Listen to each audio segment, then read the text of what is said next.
the Sideshow halls around this time every year. When the air grows colder and your nightmares get bolder with each and every fear. Now we present all these horrors to you who shares our nerdy vernacular. Without haste, we'll begin our review. You're watching Sideshow's Spooktacular! Hello everyone and welcome to our Spooktacular live booth tour. Before we even get started, we're going to kick things off with a giveaway right here for the John Carver 6-scale figure by Sideshow. Our moderators are going to tell you how to enter that giveaway. We're doing that live in the YouTube chats right now, so if you are participating, join in, hop in. The moderators will tell you how you have a chance to win this figure. And now, with that out of the way, I'm Amy Chase. I'm Sideshow's content manager. So excited to be here today with two of our lovely hosts. We've got Anthony Mestas. Greetings.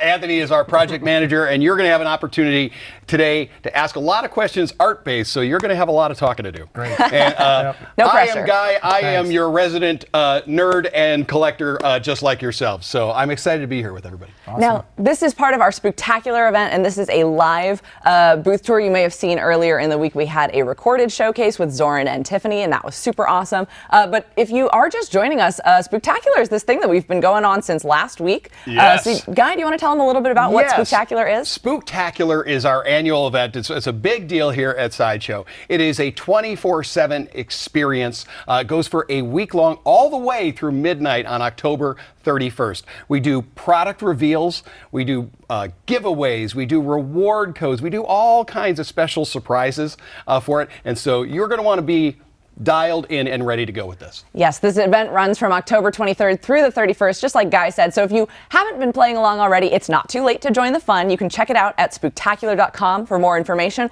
And one of the big tricks and treats that we have for you throughout this event is that Sideshow is giving away up to $165 in rewards if you're fast enough to catch them all. Shout it out if you've been able to claim some before in the show already, or in the event already. And we will have some for you at the very end of the show, so you're going to want to stick around. I mean, they'll want to stick around to see everything we've got. Absolutely. Anyways, but we will have some rewards for you at the end of the show. But like I mentioned earlier, there was a pre-recorded showcase. This is your live opportunity today to ask our hosts questions, especially with Anthony here, because he's worked on a lot of these projects as well. But you may notice there are some different items in the booth. And our Universal Monsters are currently not in the booth, but Anthony, do you want to tell them a little bit about where people can go to see the Universal Monsters, maybe live and in person? Yeah, right now we have all of the prototypes down at Universal City Walk. They're being displayed at Celebrity Authentics. Celebrity Authentics Hollywood. And you get a sneak peek, you get to see them there. Not only do you get to see them, but you actually get to see the prototypes, which are the ones that our Sideshow artists actually painted and are used as the paint masters to go into production. So you get to see the actual prototypes there. That's amazing. Yeah. So Because impressive. otherwise they'd have to come to the booth to see that kind Exactly. of They stuff. are so impressive to see there. Yeah, that's a rarity. So definitely get down there, take a look. And I think they're down there till the 2nd. Yeah, Yes. that is through November 2nd. So if you're in Southern California, you're going to want to stop by there. Maybe you're hitting up Halloween Horror Nights for the last weekend. But definitely drop by Celebrity Authentics. We've also got amazing art prints on display, part of Sideshow and Coda Gallery's collaborative release for this. You guys don't want to miss it. It is a true tribute to the Universal Monsters, and we are so excited to have that for you there. But we've got plenty of amazing things in the booth today as well. So I think with all of that covered, I'm going to let you guys go get ready to talk to our folks about the first couple of things that we've got in the booth. We're going to go play for a while. Yeah, we'll see you in a minute, but I think we're going to pull the winner for our John Carver figure from the chat. You guys, this is so much fun. Again, if you haven't already checked it out, go to spooktacular.com. You can register for our event and score $5 in Sideshow rewards right there just for registering, and that is totally free. So you'll find all the information about stuff that you've seen, that you can see during the event, that may have already happened during the event there. We've had a couple of other live shows that you can catch on our YouTube as well. So that is a lot of fun, and I do see that we are winner, so wait with bated breath for just a moment. I do love this figure. It is so cool. Someone's going to get to take it home. If you haven't seen Thanksgiving already, you should definitely get on that because, you know, holiday horror movies, they've covered pretty much every single holiday at this point. So Thanksgiving is the next one up. And wow, our winner is Outdoorsman Texas. Congratulations to Outdoorsman Texas. Thank you for participating live in the chats. You'll want to stick around again to the end of the show because we do have a rewards opportunity, but our moderators will help you claim that prize. So you are taking home our holiday Thanksgiving slasher, John Carver, and you didn't even have to take him 50% off. Congratulations. Oh, we got comments coming up too. Awesome. Well, without further ado, I know you guys are excited to see what we have in the booth, and I am too. So I'm going to toss it over to Guy and Anthony so they can show you a couple pieces of our Universal Monsters art prints. Hey everybody, well, we are here. Anthony, you and I did get to go up to City Walk and take a look at it. We sure did. But now we're here in studio.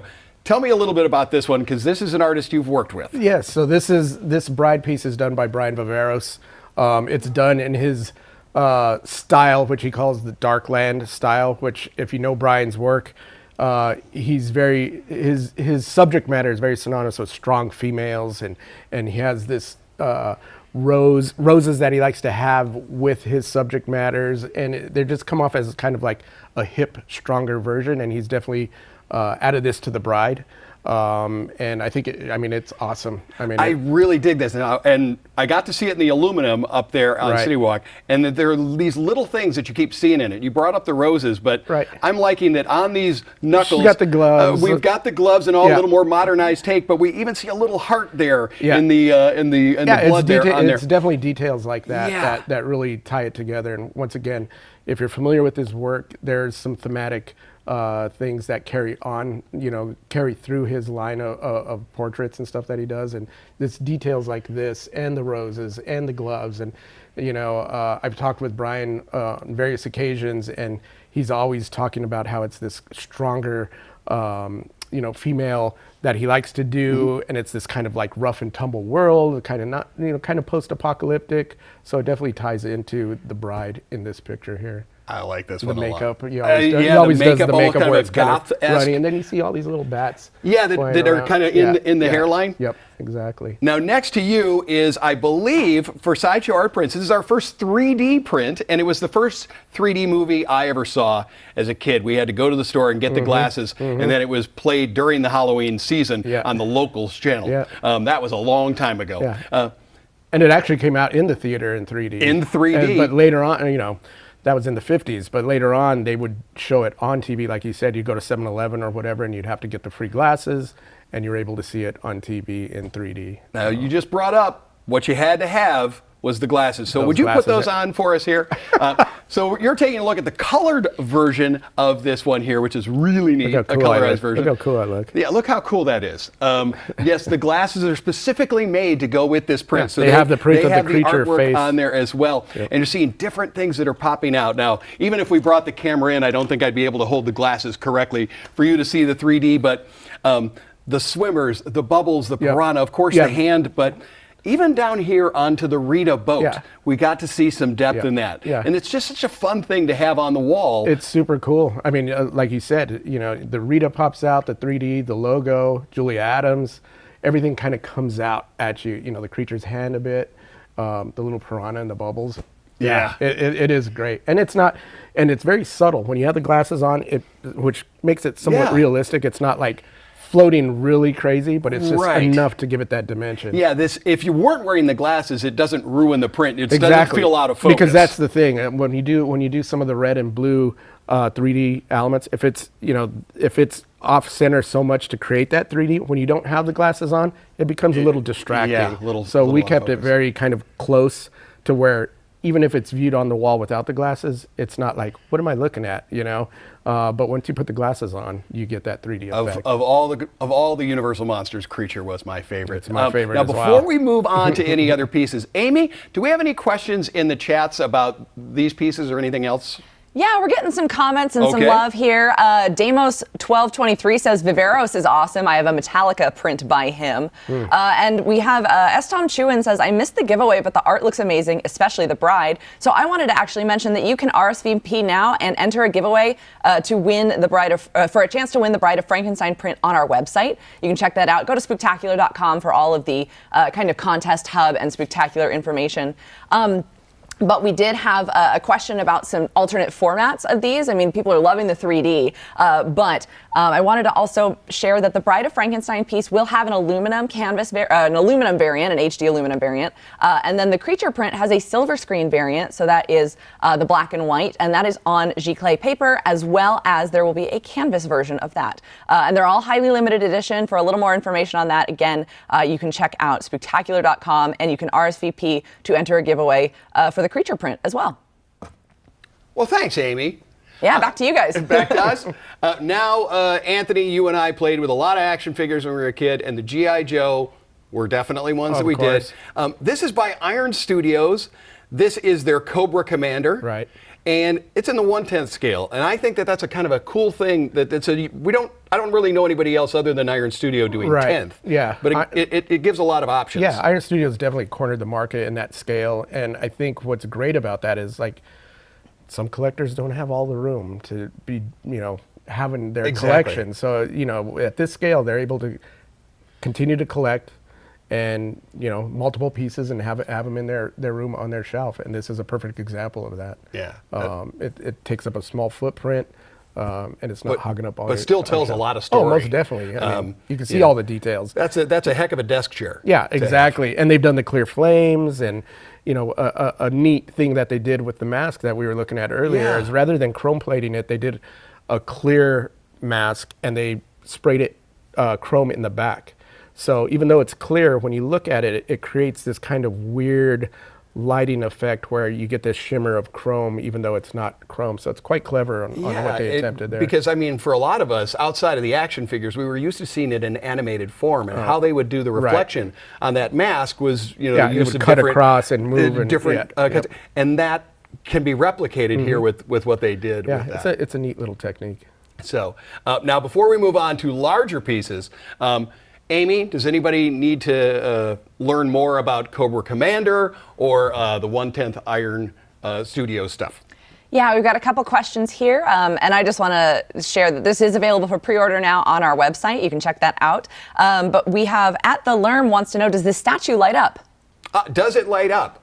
My guess is you're asking about the particular flame. No, it does not, but as you can see, even with our studio lights, you are getting some kind of shimmer through that. Yeah, so the it kind of ambient naturally lights itself. Yeah, the ambient light kicks through there and has a nice play.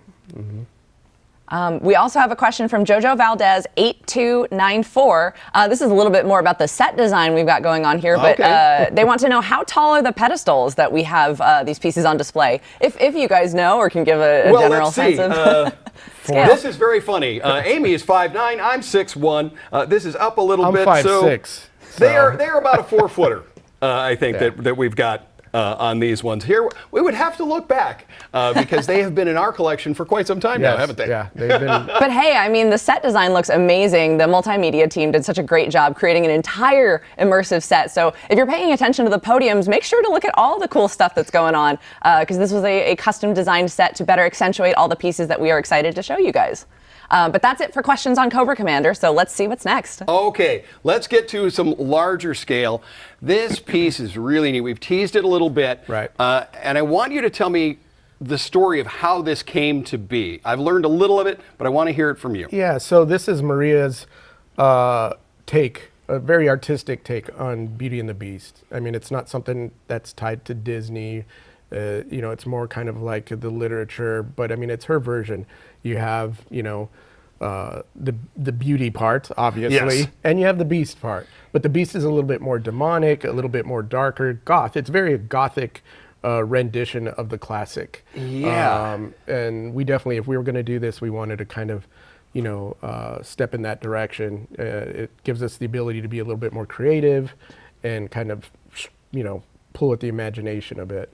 Well, when you talked about that gothic, or that it's not kind of that Disney, I grew up, with the Disney versions of it, or TV versions. So I was used to seeing Beast, kind of in different types of clothing or shredded apart. Yeah. Well, this one here is without. And we're seeing the tail, we're seeing all that back muscle and stuff like that. But then the darker coloring on him, the lighter coloring on her. Everything about it is and that pop of color is juxtaposition. It's in the color, in the composition, and actually in the character design. I mean, he's a beast. He's quite huge. demonic. She's beatific. She's dainty. He's big. Everything is the opposite, the yin and yang of the story. And we also have the rose. Just that little accent. Yeah, and even on this, the way we composed it and we did the paint, where it just kind of blends in artistically into the base, almost like if it's been sculpted and chiseled out of a piece of rock, and then it comes up. So it's very, reminiscent of some of the polychrome statues that you would see that are a little bit finer art type scenario. So it is. It's stunning, and I know a lot of people who've got to see the teases of this thing have really been drawn to it. Yeah, and it fits into collection or a one-off. There are people that don't collect statues, and this would fit right into an office space or it's not something part of like a larger very world standalone. Now, Amy, I know a couple things about this piece. Number one, I know that Amy has pre-ordered this particular statue, which means that it is available for pre-order now. Yes. But my question is, Amy, does anybody else have questions? Yes, we've got some questions, some comments. I do have this piece pre-ordered. I think it's going to look amazing next to Vampire's Lust, which is another one that I have. But Mitchell Lawrence says this is such a cool art concept. The Evil Aries says this is gorgeous. I'm not a Beauty and the Beast fan, but this definitely has monster vibes and would go well in a monster collection for sure. We've got a couple of questions that can maybe be answered together here. We have Alexa Veer D says, what scale is this piece? And F. Fortuna wants to know, can you elaborate a little bit more on the engineering because of the dramatic lift? They're a little concerned about the kind of positioning and the leaning of it in the possible future. Well, that's where the artist next to me here is going to be of utmost importance to tell us all this. Right. So when, excuse me, the composition of it, when you see it from the viewing angle, it looks like it's very precarious the way it is, the way the dress connects. But if you allow me to kind of do a spin on this, if you look at it from the back, you'll see that there's a lot of meat to the piece to where it is connecting in. It's not pinned to a toe or a foot or anything. It's quite significant on the back part here, and you can see where there's a lot of sculptural meat. Right, yes, as you said, that allows to the bottom to really, of it. Yeah. That it's deceiving that we see Exactly. such a drastic angle there of the lean of the two of them. And that was definitely done on purpose, because when you want to keep that visual composition on the front end to where it looks like they're floating and it's kind of ghostly and they're just kind of drifting to the side. It's almost like a romance novel cover. It does have a lot of people have seen that, and it's like, oh, this is. It does have that romance novel. Exactly, Or for me, you could a lot definitely of see it as Heavy a Metal magazine. Yeah, Heavy Metal magazine, exactly. Yeah.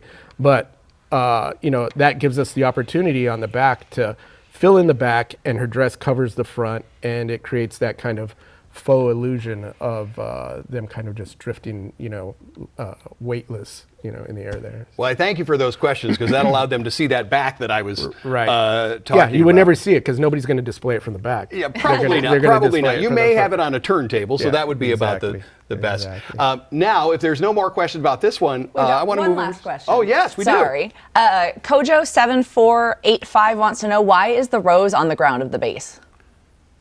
Why is that? Well, that's more of a storytelling aspect.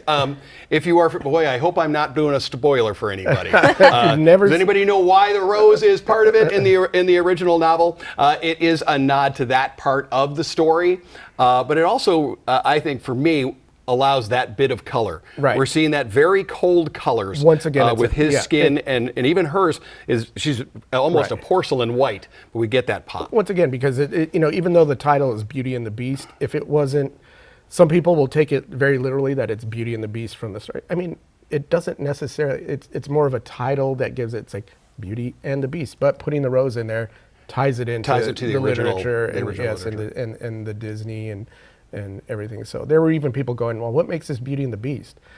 Well, it could okay, we put a rose in it. Oh, and then everybody's like, okay, now we get it. Now I get it. So hopefully that answers your question. If not, you can read that book and you'll find out about the rose.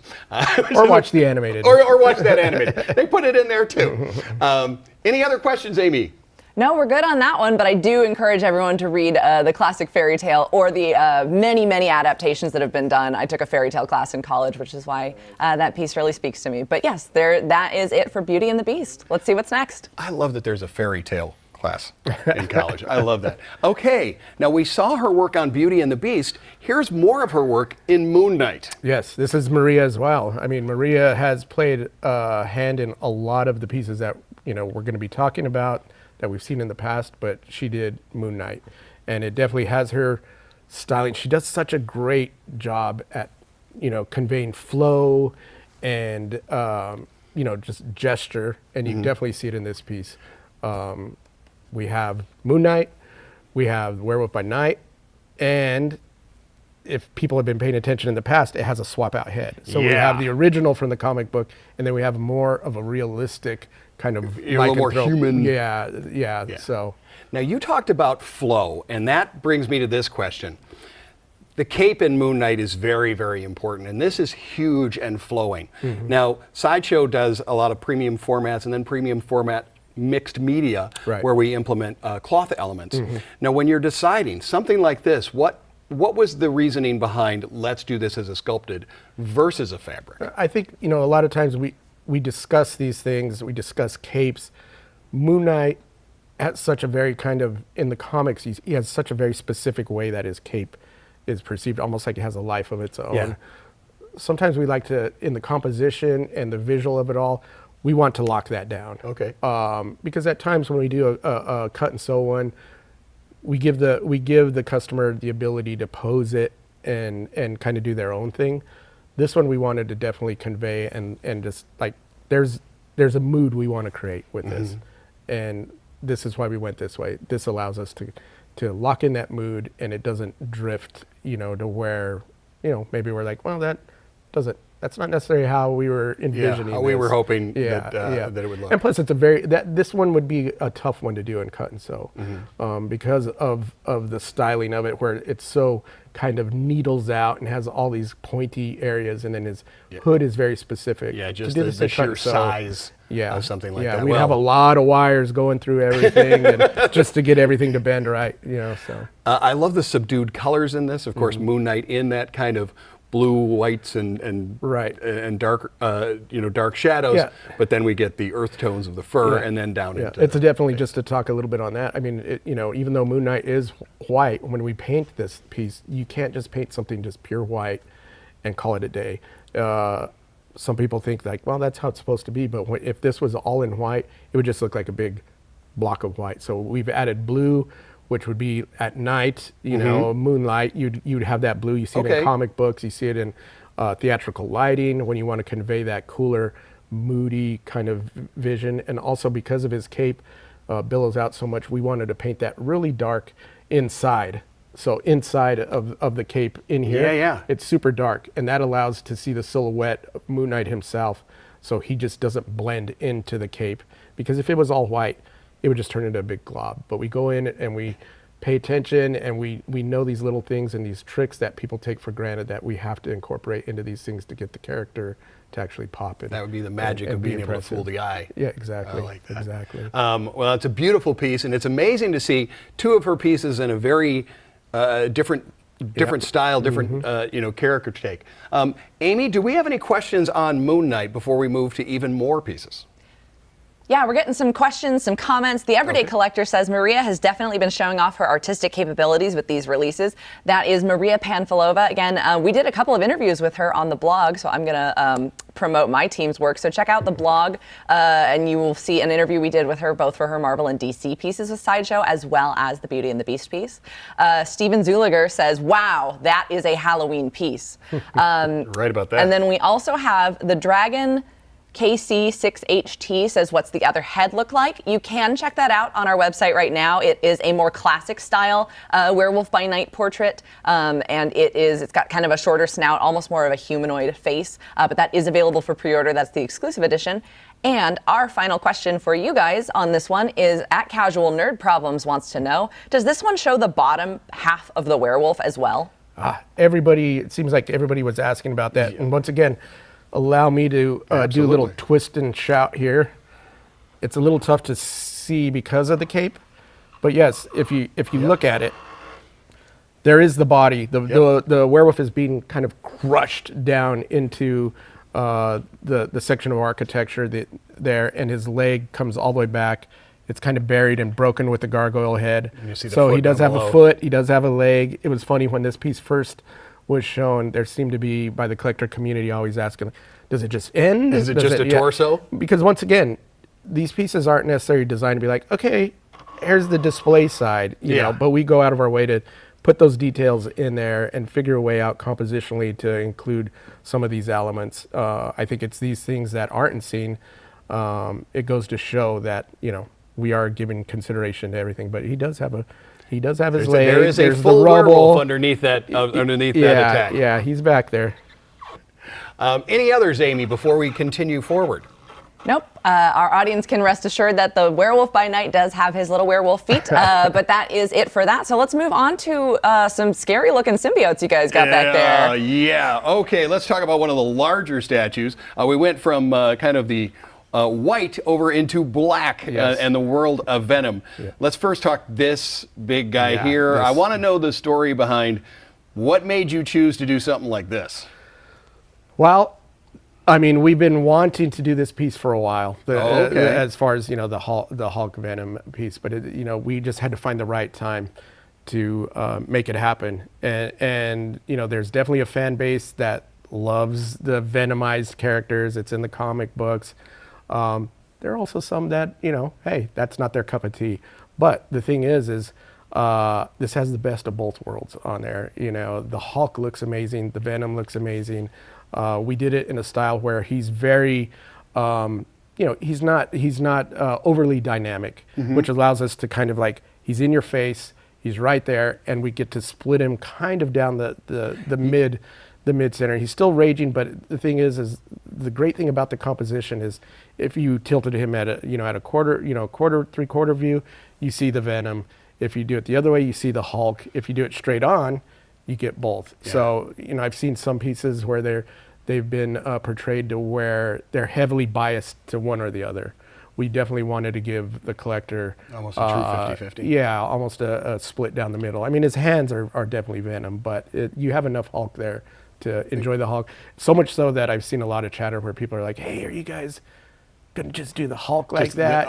So now everybody's like, remove the Venom? Yeah, and it's like, come on, guys. Yeah. Well, it's interesting when you talk about splitting it or something like that, because I'm standing over on this side, which is much more of Hulk. Exactly. And right now, all I see is Venom. Yeah.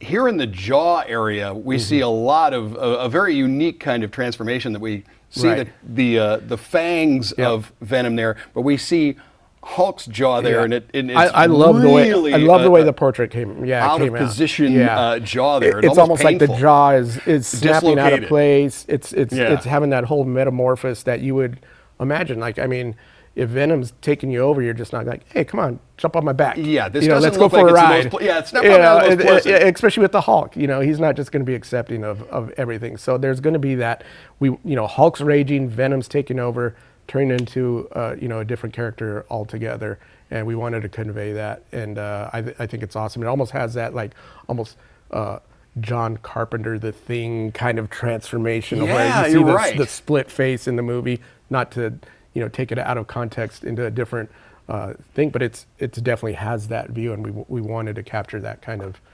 transformation. Yeah, the sculpt on this is spectacular. It's great. I love how gnarly his feet look, and in the paint, Cat worked on the paint. The feet are dirty and crusty and gross, and it's, to me, it's those little things. The same thing with the side of the mouth on this side on Venom.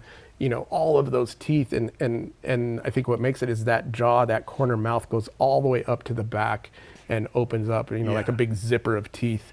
That come to the side, and to me, that's Venom. He's all teeth. Yeah, it is. It's hulking, tongue. But it's hulking, of course. And of course, on the Hulk side, I mean, we painted his eye where his eye's kind of down, and he looks crazy on that. Yeah, side, it is definitely an under the furrowed Right. brow look. This Yep. mid transformation. Yep. Is he fighting Venom off? Exactly, kind of and thing? that's one of those things, because when you paint Hulk, you can bring emotion in with the eye. You have the ability, because it's still human looking. With Venom, he's a monster. He doesn't have a pupil. He has a big white eye. So how do you convey anything on Venom's side? Well, it's his tongue and his mouth and the tentacles and stuff. So that you have two different elements that you have to work with to kind of meld together to create that character. Now, so we go from the large Hulk Venomized to more of a sleek and I say dainty Sexy, version sleek. here. And let's talk this piece, because this is Gwenom. This is the premium format figure you have seen teased on the site. Perhaps you've also seen the art print. Yep.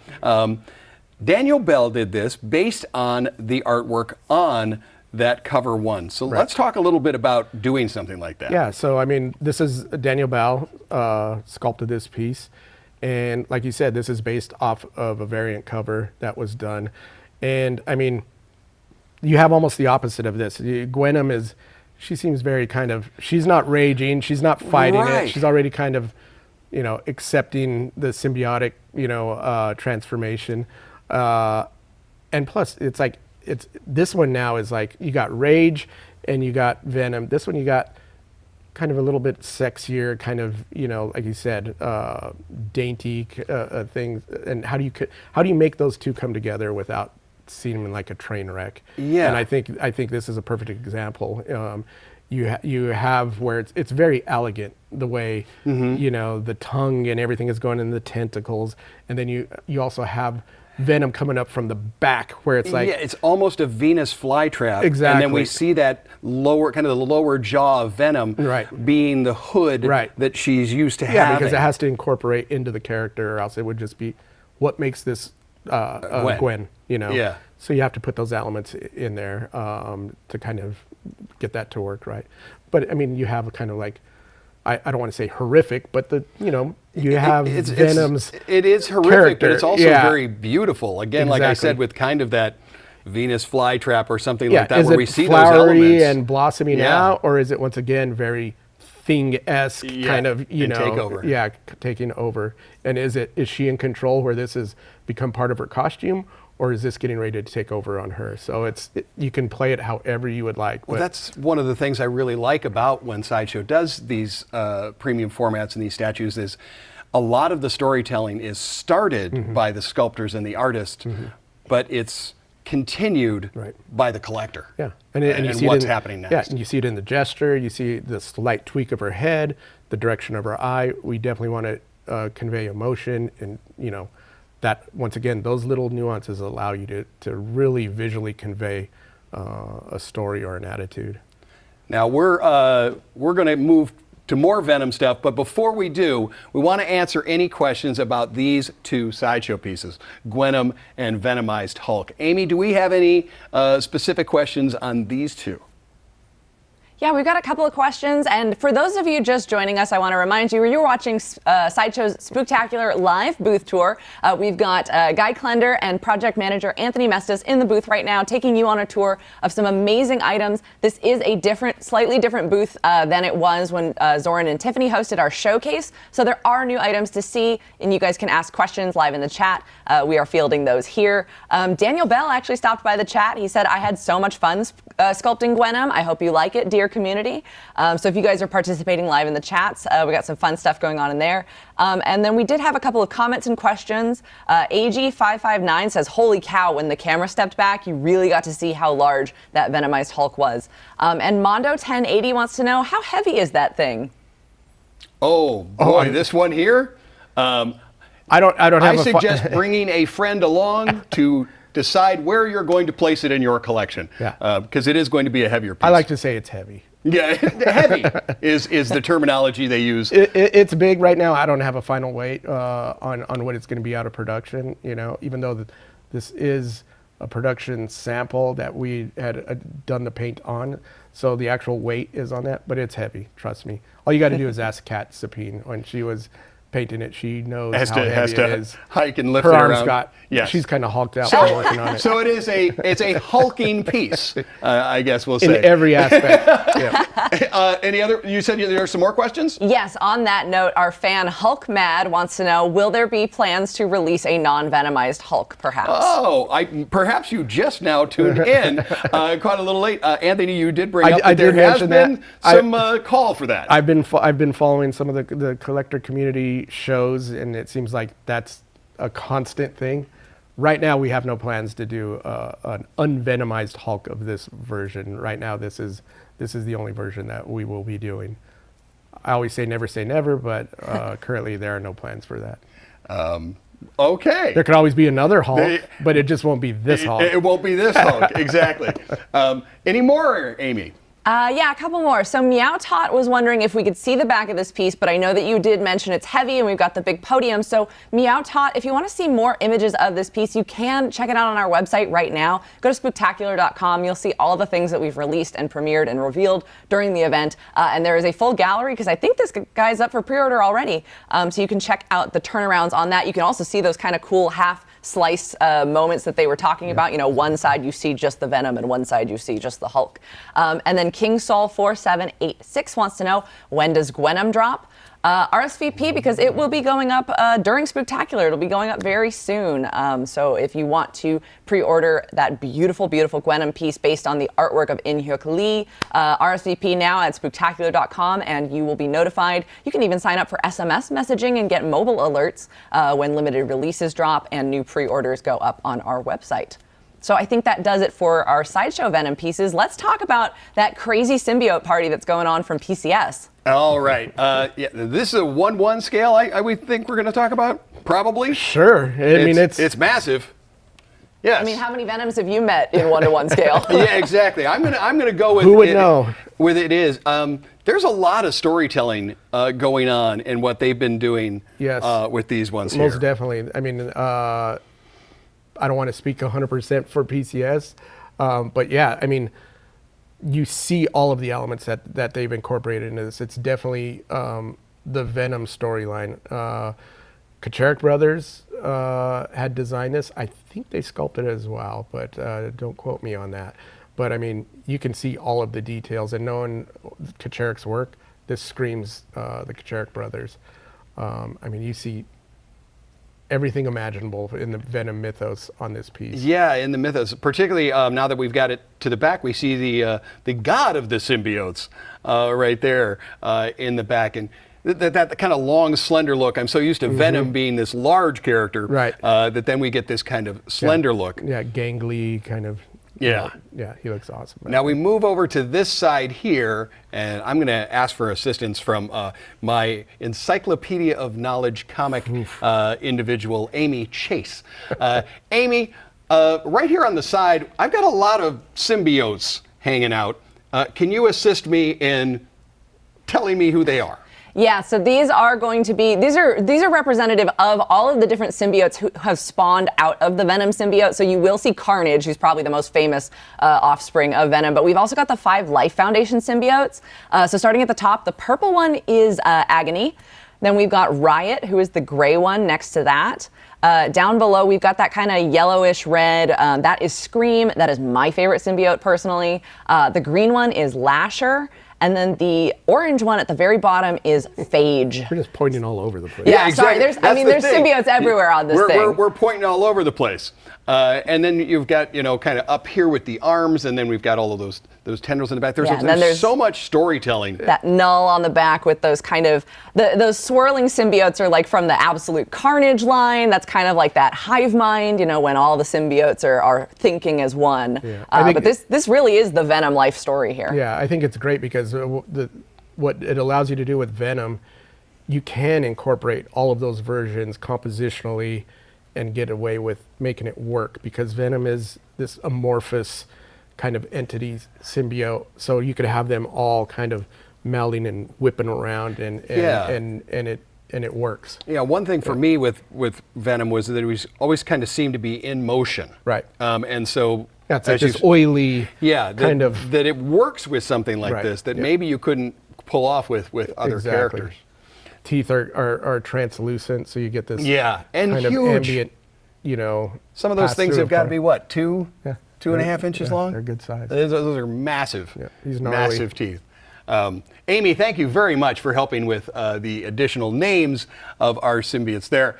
Amy, are there any questions about this large-scale piece? So we don't have some questions, but we do have some comments going on, and you're welcome with the Life Symbiote Foundation. I don't know calculus, but I know the names of symbiotes. S. Tom Chewin wrote us a beautiful 2-sentence horror story.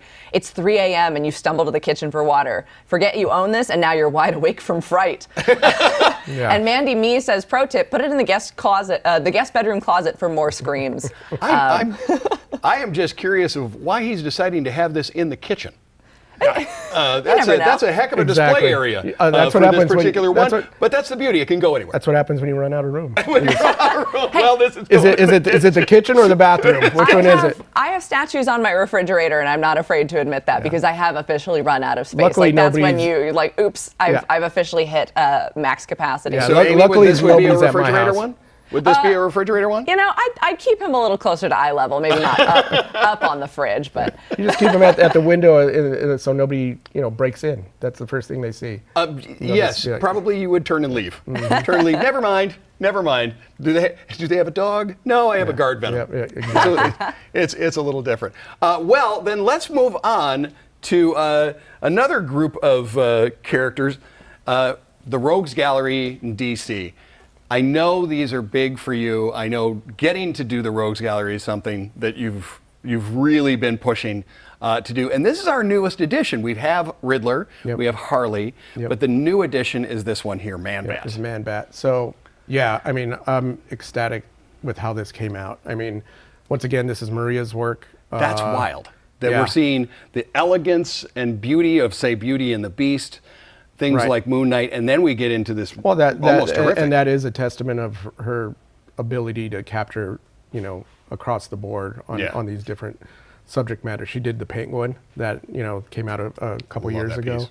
But now, and we wanted to keep her in this line. Me personally, I'd love to see when we have a line and we keep with an artist and there's a continuity there, a visual continuity. We don't always do it, but with this one, it's worked out to where now the collector has a collection, and it's visually, you can sense that it connected all element works. Exactly. Through it. And once again, we don't always do that, but with this line, we went with Maria, and just to put it out there, she's working on some other stuff that'll adding more to the gallery. Yeah, exactly. Now, the design of this is also pretty neat. We talk of Man-Bat, and we're used to this huge, massive wingspan. Right. Well, that would be an enormous statue, probably much like the Hulk Venomized thing. So you guys decided to do this a little differently. Right. He still has that wingspan. It's just not out like a pterodactyl. It's down. So we definitely, I've talked before about the composition on this piece.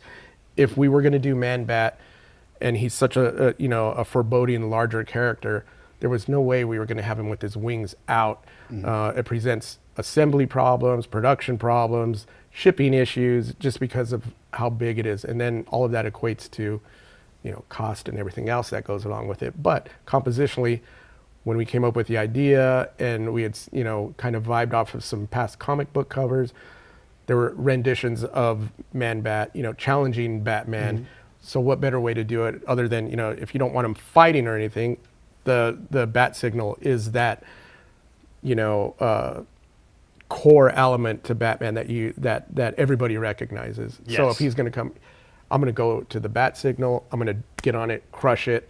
It's more like, come at me, bro. I'm right here. Yeah. You know where to find me. Exactly. Come to the bat signal. I'm right here. And we wanted to convey that. And from a storytelling standpoint, I think it works out great. We also decided you can't have the bat symbol without lighting it up. Yes. And it lights up. And that's the best. I love that where it has we did it so it looks like it's shorting out. The shorting out, I mean, it just adds something different. Most definitely. I mean, you should, if he's jumping on that light and destroying it, that's the it's cool kind part. of like he's got one on Batman. He's destroying that signal that calls him to to help the city and help Gotham. It goes to show the power that Man-Bat has, that something that large that he just basically squashes and cracks apart. Exactly. And with that, from a statue point of view, we were also, okay, we're going to light it up. And he has these big wings that have this thin bat membrane.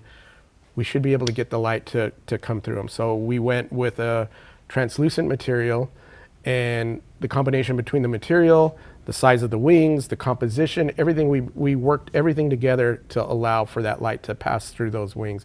Even when it came down to paint, Chi's paint work, where she faded and did gradients of color that were translucent, and the vein work allows for everything to kind of come together, and you see it in the piece.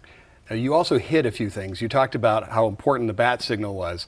On the very back, we see a date, and it's in the product gallery. I'm sure you see a photo of it.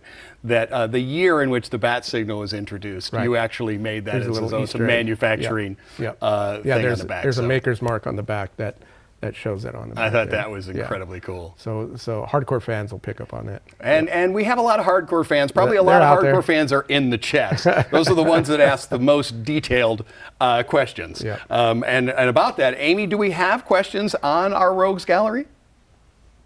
Yes, so you did answer Mike Fiella's question about the wings, so good job getting to that. But Lance Next Melnick wants to know, and sounds like a hardcore fan kind of leading the question, can the light on the bat signal be changed to a different color, say red? Why, yes it can. I think we've shown it in the past. We have an option to where, depending on how many clicks you do of the switch in the back, it'll switch to red, which makes it even more of a moodier piece. Yeah, depending on what you want to convey. Yeah, exactly. And some people go like, oh, red? Well, why? The bat signal was never red. That's almost more of a like a theatrical lighting effect, which brings drama to it. And it definitely changes the mood of the statue when you have that red on and you see it in a dark room. It uplights it with the red. It gets very dramatic. It's stunning with the red as well. One of the things we talked about was the storytelling aspect, and that you as the collector then decide where the story progresses. So it could be that you want that deeper red, or this is the way I if you don't like the red, flashing. Don't turn the red on. If you like the white, you turn the white on. If you like it to flash, so you have 4 options really. White, red, flashing, non-flashing. So it's going to be. This is going to be a great addition to the Rogues Gallery. Oh, yeah. And it sits well on a shelf. You teased us that we're going to see more Rogues. There's some stuff that's been well in the works, and we'll be seeing some stuff. That's all I can say. We'll pay attention to those socials. Amy, did you say that there are any other questions on our Rogues here? No, but just before you guys move on, I want to clarify. If you guys want to see even more photography of any of the pieces here, especially all those turnarounds or the different light up features, you can check them out on Spooktacular.com. If they're already up for pre-order, there's an amazing gallery shot by our photography team. So you can check out for Man-Bat on that. This is the prototype still in the works, but we are so excited to show you, especially that flickering feature right there. So again, Spooktacular.com for all your questions and product photography needs. But we've got even more stuff. We're moving down into a 6th scale dimension now, so let's take a look at what they've got in the booth. On the booth, Spooktacular brain's getting to me. We're with it. We're into 1/6, and this is a really unique collaboration. Right. Sideshow has the license for this particular storyline, and so you guys work together on that. Can you talk a little bit about kind of how that happened to be? Yeah, so we knew that Hot Toys had planned to do the Last of Us piece, and we were kind of like, well, are they going to do one of the clickers? Are they not going to do the clicker? We were just kind of working with Hot Toys and saying, we decided it would be really cool if we did a statue at 1/6 scale that would play with their piece as well. So it kind of took the heat off of them trying to engineer a 1/6 clicker, because to be honest, if they did a clicker, they would have to go and tool everything to make this, because it's a monster. There's so much, Every piece is quite specific with that fungus that is parasitic. It's also quite beautiful in all honesty. I agree. I think that's a very unique storytelling aspect that they've chosen. And this is a lot of the way we see them in the game or in the live show, is really kind of a coming at you. So it was a great choice of pose. Right. And we wanted that. We wanted to create the pose, even though the statue is locked into pose and he's articulated, you can adjust him to do whatever he may need to do, shooting, evading, cowering, whatever you want to do. And with our piece, you could have it where it's coming at him, and you can adjust him and articulate him either or. But it also makes a great standalone as well if you're into the show or the game. I think it came out great. Yeah, we have some Sideshow employees, some who are part of this tour that are very, very into this game. And I know we've got a lot of viewers that are also very into the show and the game. Amy, do we have questions about these two pieces? So we have a comment from the Everyday Collector. Very smart to collab with Hot Toys on the Last of Us IP. It introduces statue collectors to the 6-scale figure world, and it introduces figure collectors to the statue world. Exactly. And Steve Nara says, "I can't eat mushrooms anymore after The Last of Us."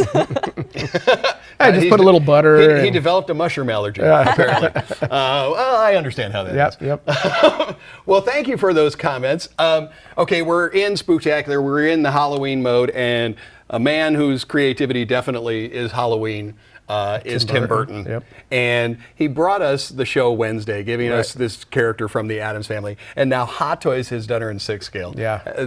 Have you seen this in person before?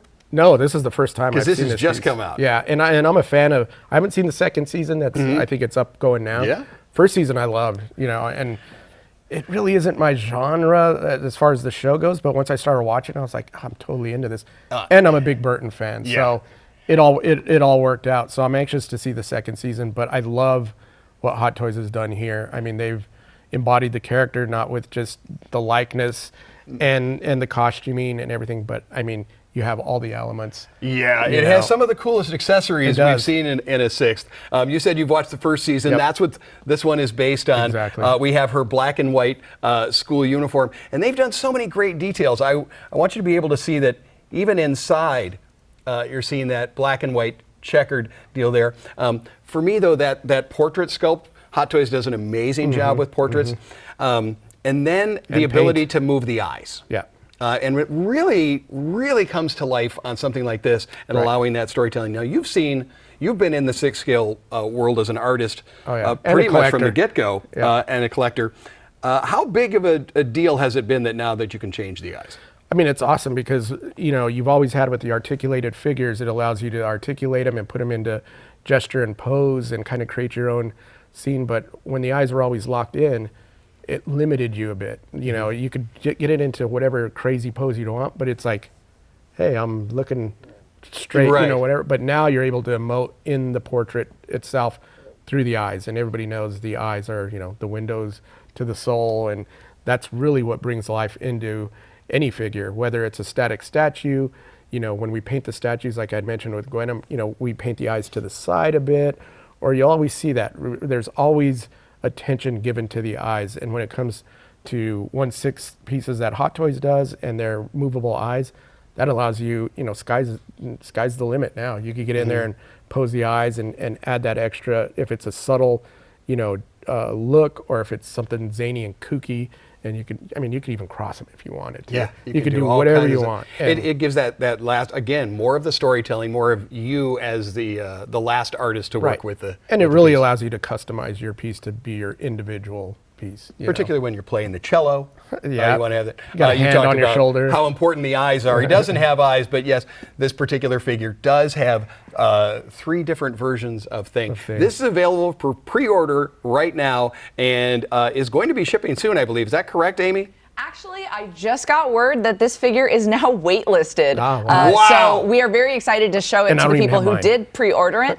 You'll be receiving it soon. And if you didn't get a chance to pre-order, the waitlist isn't a guarantee, but if someone cancels an order or more stock becomes available, you will be notified for a chance to pre-order that. So that is your best way to get it if you do not pre-order. But that's why we say you got to pre-order the things you want to have, because that is the best way to let us know that you want us to hold one for you. So Wednesday is now waitlisted. Wow. But I know our moderators in the chat have some information about that, getting on the wait list, hopping over to that product page.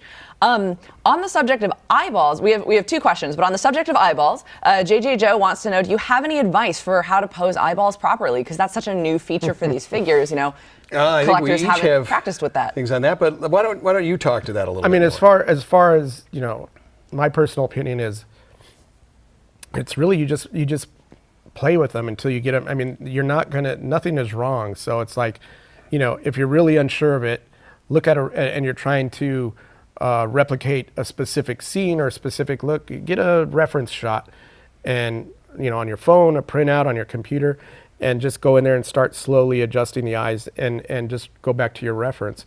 If you're a little bit more confident, then, like I said earlier, sky's the limit. You could go in there and do whatever. The main thing is you just got to get them to line up correctly. And, earlier Sideshow pieces, they had a mechanism that allowed you to move them, and they would kind of move and track together. Now they've went back and done it where each individual eye is movable, which gives you a lot more flexibility. It doesn't lock you into keeping the eyes tracking. Like I said, you could cross them or do some kind of wacky thing, but they also give you a little tool where you can pop it off and you could get in there and do micro movements and dial those eyes in. But I'm not sure. I agree with you. I think one of the things I wound up doing is, I almost always will have some kind of reference, even if it's myself, like, I want to be looking off to the side. We all have our phones and are able to do a lot of great stuff with phones. Once I think I've got it in the right spot, I tend to take a close-up shot and then zoom in and find out, I'm just a skosh Or off if you want to be really obsessive compulsive, I mean, you could do like a lot of artists where, they might have it set and then put it in a mirror and look at it. And if it looks weird in a mirror, you're going to go, oh, okay, something's off, because the way our brains work, sometimes you think it's like, okay, this looks great. And then you flip it, and you're like, "This looks awful," And then you got to go back and you're going, "Yeah." You'll see sculptors do that. You'll see illustrators do that. A lot of times when you see effects artists or something, like back in the day in like Cinefex or something, a lot of them have mirrors across from them because they're either looking at their own facial gesture or they're looking at the pieces, and it allows the brain to work in a way to where you can really dial in that finite. Well, now I got to get one of those little makeup mirrors to hold in front of the funny thing is you'll be shocked when you think you have something looking great and you put it in a mirror, and it's quite the eye opener of like, whoa, what happened here? So, well, speaking of eye movements, let's move over into the world of Star Wars, and somebody whose eyes changed, and that's Anakin. Yep. I'm evil. Not only this is the first time we're doing this. Not only are we getting moving eyes, but we're getting two different sets. Right. And I think with this one, correct me if I'm wrong, does he have a hair swap out? He has a hair swap out. So we're able to create even more elements of story there. The other thing he has swap out, now we're seeing him with that blue illuminated blade, but he'll also have the red blade. So you, again, can decide what story. We're seeing him on the Mustafar base of that lava and the droid. But he also comes with the traditional sand base, which Anakin, as we know, does not like. Right. But it does come with it. Which you have there. And the cool thing is, Hot Toys does great. They do a great job at giving you accessories and options that, at the end of the day, will allow you to really have a drastically different storyline or a piece in your collection. It's not just these subtle kind of things. I mean, like you said, you swap out the base, you have a different version of said character. You swap out the lightsaber. A whole different story. Yeah, exactly. So, and this choose is a your own character. adventure. Yeah, exactly. Choose your own adventure. This is a character that people have been wanting to have in their collection. Some people had earlier versions. Some people have been waiting anxiously. So now they're getting an opportunity to. Which one would you like to do? Even to the point to where, do you want sculpted hair or do you want exactly? real hair? They're giving lots of options. Now you've been doing the 6 scale for a long time, and you've been here with Sideshow when they were doing their clones. So you found all this, how many? Even though they're clones, they all tend to have their own design of their paintwork on this. I love this guy. The Hound is just such a different look. On this one. Yeah, and with the storyline itself, I mean, when we were doing clones, we were doing, they were very, it was the starting of the clones and their pattern. It wasn't so extravagant, I guess you could say. There was a lot of swappable parts, and even the paint apps were, to show their rank and everything. They were very, they weren't so drastic. They're kind of very similar with color changes and slight. But now with the clones, you're getting crazier designs, you're getting more vibrant, markings and everything, and Hot Toys has definitely followed suit with their clones, and now and they come with pets. Exactly. And they come with pets. I just want this guy. Well, he comes with that figure. I know. Now, they are sold separately, but these two come together. That's how they get you. Yeah, they come together. Amy, before we move on with more Hot Toys, do we have any questions about this? We don't have any specific questions about our Star Wars pieces, but I do want to remind folks, if you're watching along, you're seeing something that you like, remember the importance of pre-ordering, because we talked about that with the Waitlisted Wednesday. But we also do offer payment plans on your pre-order, so you can choose to break it into smaller payments if you see something that you want to get and you want to spend it out over time. I happen to do flex payment on so many things. And then we also have options like Affirm and Klarna. So you can check those out. Again, Spooktacular.com for all of the pieces that we are showing off in the booth, especially the ones that just dropped this week during Spooktacular. So you can check those out there. And I know that we've got a couple more Hot Toys pieces to talk about. We do, from DC and the world of gaming and movies. We got to see him a few years back, and we weren't really sure if we were ever going to actually get the figure. But finally, from Batman Arkham Knight from the game, we're getting Nightwing. Right. And I mean, you could probably speak a little bit more. I'm not a gamer, so to speak. My games had quarters. Exactly. You and me both. But I mean, it's a stunning piece. I mean, what you see there is total Hot Toys detail, everything from the holographic-esque paint on his armor to all the minute stitching and the clear electric effects on the batons. I mean, it screams Hot Toys. When you're doing something like this, particularly on a character like this, we're seeing some hard armor panels, we're seeing soft, flexible, which are kind of leather looking, and we're seeing other fabric. There's a lot that goes into that when you're doing a figure, right? Huge, especially at 1/6. I mean, I see stuff that Hot Toys does, and being in the industry for 21 plus years and knowing what goes into it. Every time Hot Toys comes out with a piece, we're kind of just flabbergasted, like what they've been able to accomplish at 1/6 scale. And it's a combination, like you said, of materials. You have hard and soft. You have these skin tight suits. I don't think people realize that a lot of times when they do these suits, like whether it's a Spider-Man or something, you go, how do these things get on there? I mean, people that played with figures, 12-inch figures back in the day, whether it was G.I. Joe or Big Jim or somebody had Barbie or Ken, you used to be able to take the clothes off and put a costume on, and you could change the They're clunky. You're not changing any costume on there because these are so skin tight and made for a specific figure. And when they do these things, they'll even go in and they sew these, hand stitch these costumes onto the figure. And that's why you look at them and you go, how do they do this? and I think sometimes people question that, and sometimes people take it for granted that this is just how it is. I don't want to know how it's made. That's part of the magic. It's I don't part need of the to know magic. how the trick is done. My part is I love to look look at stuff like this and go, how did they do this? Because then you have a deeper respect for what goes into these things.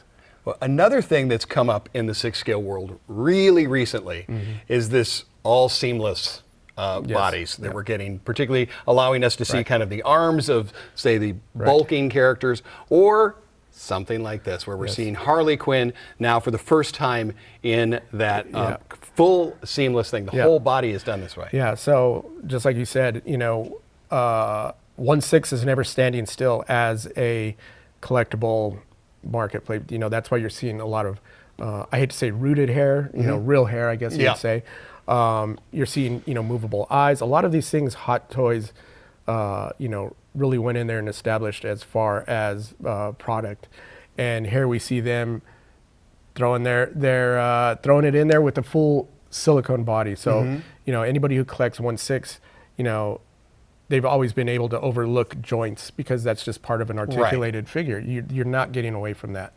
When you do a full silicone body like this, now you're shooting to have a body that's not showing the joints. You have an internal skeleton that's allowing you for that articulation. But with a character like Harley, who wants to see big knee joints and stuff when she has fishnets on or anything like that? I mean, so they've decided to go and do a full silicone body. And you're seeing more and more of this, not just from Hot Toys, but from the hobby, 1/6 hobby in general. We've done some stuff. There are other companies that have done some stuff. Now Hot Toys is going that route as well. And if Hot Toys is doing it, they're going to be bringing it. They're going to bring it. Yeah, They're gonna exactly. bring it. And you can see that with like, they're doing tattoos on the silicone. On the itself. silicone, we Yeah. see that there on the midriff area and then on the leg, because that's another thing that we've Right. not really seen with any of the seamless Right. stuff, is the ability to kind of paint texture Yep. or add something Yep, and like that. That shows some of their printing abilities to have on silicone and to be able to do that. Amy, do we have any questions about our DC collection here? Nothing's come through on this side, so you guys are clear to proceed to our All next right. group of Hot Toys figures. So let's take a look at 4 marksmen. Stan Winston, probably one of the best creature creators Yeah. we've ever had, Yep. and he did the Predator. He also did Terminator, if you were Right. getting a wide angle shot there. But did you read the comics, the Most crossover definitely. comics? Yep. Okay. Yeah. That was a Dark Horse had started. They had established the Alien Predator. Well, they established the Predator line and doing these alternate stories, and that is where Alien versus Predator Yeah. came into play through Dark Horse. And here we have Broken Tusk, or is it Scar? No, this is Broken Tusk. It is Broken Tusk. He's directly from the Dark Horse comic, and if you know that storyline, he was a character that, a young predator that went down to the planet, hunted aliens, and ended up getting branded once he accomplished his journey. Yeah. And kind of, it's kind of like a rite of passage, becoming, a man predator. And that's why you see like the lightning bolt, emblem on his skull and on the alien's head, because at the end of that journey, the elder predator would snap off a finger. You'd have that acid blood on the finger, and he'd kind of brand you and go like, it's almost like getting knighted. Did you have? I hope you didn't spoiler everybody who's going to pick up this comic, but who cares? That comic was out like over 30 years ago. So. But it is, but now we're getting it in this 6 scale. Where I like the insect style design with the little horns on it. Yep. But then we know of that alien tech in the writing that's there on the backpack and there kind of on some of the armor panels. And of course, it's going to come with all of those things that we'd expect a Predator to have: removable masks. Yep. And all yeah, of that. I love it. I'm a huge Predator nut, obviously, and when I seen this one come out, I knew exactly what it was, and I was like, "Whoa! I can't believe Hot Toys did this." Yeah. They were even here visiting not too long ago, and I told them, I was like, "Oh, thank you." So I definitely we say that a lot with that. I definitely need to get that. Sharp dressed man. Talk about John Wick. Yep, another killer there. Another killer there. What I want to ask you about, and again, I keep talking about the evolution of the toy design and world, is this is not the first time we've seen John Wick, but this is one of the nicest we've ever seen his suit done. And it's all in kind of how they scale this stuff down and all of the of advancements in the tech. Can you talk a little to that? Yeah, I mean, even though, cut and sew, I'm not a cut and sew artist. We have Tim Hansen here at Sideshow that handles all that, and Esther. And but being around them and being around it this whole time, when you do something like this, especially at 1/6, the key to making this stuff work is you just don't get a fabric like that you have a shirt or that a person would be wearing. You have to have the scale of that fabric and the tooth and everything be to scale to 1/6 or the scale you're working in. That's the first and foremost thing that's going to convey that it looks right. The minute you have something that has a very thick fabric on something at a small scale, the illusion is blown. So with Hot Toys, they know that. They have awesome tailors, cut and sew people, and especially with something like this, you're basically fitting a suit on a 1/6. It's hard enough to fit a suit on a human being, much less a 1/6 figure, and they do a great job at it. I mean, it's basically scaling it down in every aspect, from the cut of the suit to the fabric, to getting wires into certain areas so it doesn't become bulky. You have to create those little tiny buttons and the fasteners at scale, because even that, if you zoom in on a cuff and you have the wrong scale button, it looks silly. Again, you said the illusion. The illusion is gone. Everything has to be considered, and with something like this, it's the consideration of scale is paramount. So you're standing behind probably my favorite Stan Winston creation. Yeah, and that is the 800 endoskeleton. Yep. This is Everybody knows. Everybody. If you don't know what this is, yeah, this is. I feel bad for you. Exactly. But I want to talk about this one and also next to it, RoboCop. Right. And what I want to ask about is another thing that Hot Toys and other companies are doing is using die cast. Now in RoboCop, they've used die cast kind of in the internal mechanisms. But even though this 800 you would think is all metal pieces, this is beautifully sculpted and done electroplated pieces. So what is the benefits or the drawbacks when you do die cast Yeah, stuff? I think a lot of people would assume because the character, he's a big metal skeleton. So right away people are like, oh, he should be metal. He should be chrome plated. You don't necessarily have to go that route. And what happens is when you do stuff like you can't necessarily physically, you can do it, but you wouldn't want to do it because chrome plating is thick. It takes up detail. That's, so it'll fill out all the minutia and the scale detail that and all the work that they put into this. The other thing is when you do, and that's with the plating itself, and then you have scrap rates and all of these technical things that come into play that isn't going to make it very cost effective for production. And also with metal, metal will ramp up cost, ramps up weight.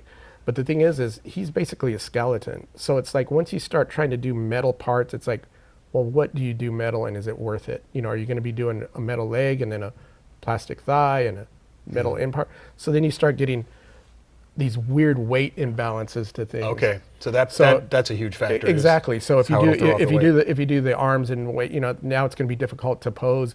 He's going to start leaning. He's going to start sagging.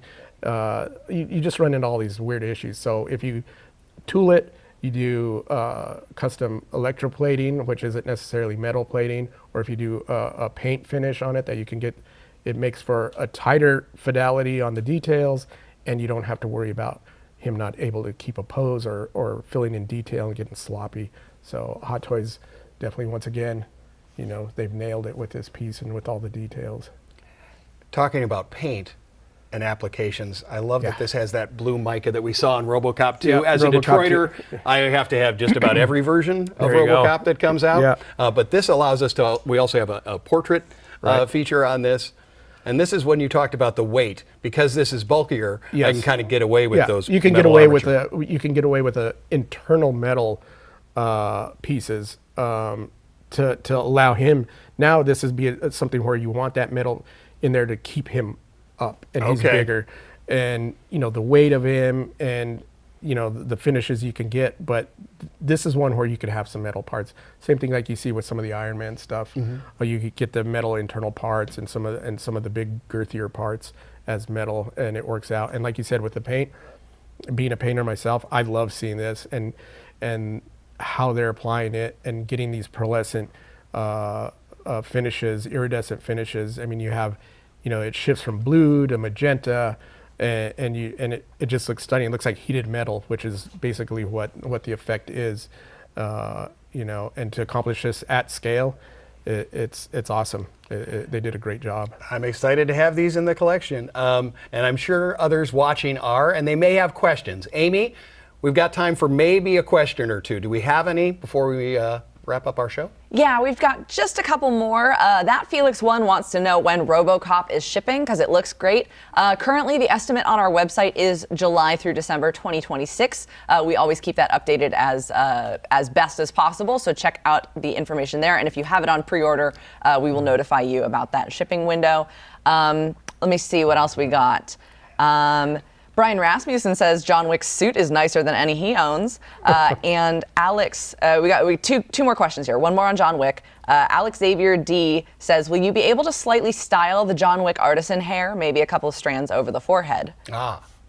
Well, you're looking at the sculpted version. So if we get a close-up of that is the sculpted version. Can people adjust artisan hair? So I haven't seen the artisan hair on John Wick, so I don't know how slick back they've done it. So I can't really say yes or no. But if it is, real hair, fiber hair, you should be able to kind of pull away and maybe get a little bang or something on the front to work. But all of the figures that have real hair are meant to be somewhat styled by the collector. You want to do that because out of the box, nothing is ever going to look perfect out of the box. Right. You have to go in there, whether it's a cut and sew cape or realistic hair, it allows you to go in there and once again, almost similar to like the eyes, to make it your own and go in there and style it. I get that some people are a little hesitant about doing that, but I mean, then that's why you have the option of going not with the getting sculpt. not getting the real hair. But I think the people that get the real hair are because they want that option to go in there. Yeah, and do that extra little Yeah. bit. So, do we have one more question? Did you say, Amy? Yes, we do. Redeemer23 Collectibles wants to know about Broken Tusk and if the Predator comes with metal blades. If not, they're curious as to why Hot Toys did not design them with metal.